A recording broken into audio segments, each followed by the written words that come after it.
नेपाल रे जहाँ घटुची ताहा अत्यंत संवेदनशील। नेपाल रे जहाँ घटुची ताहा भारत प्रति एक चेतावनी।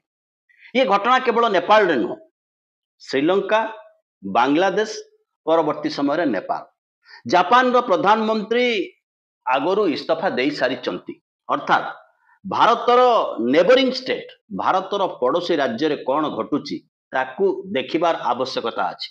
से कथा प्रति संवेदनशील हबार आवश्यकता अछि।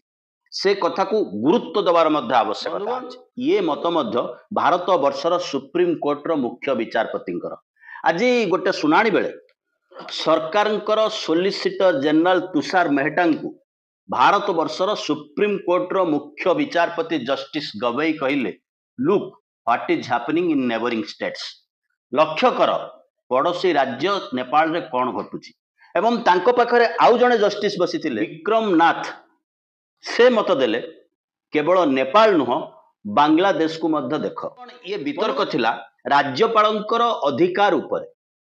निर्वाचित सरकार माने पारित करुथुबा बिल को अण बीजेपी शासित राज्य रे किभली राज्यपाल माने अनंत काल पई ताको दाबी की रखी दउचंती एवं ताहा कार्यकारी हेई पारु नाही।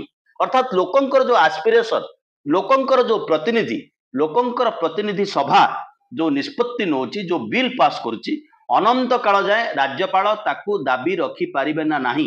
ये घटना अण बीजेपी राज्य मानकरे नियमित निरंतर भाव रे घटुची।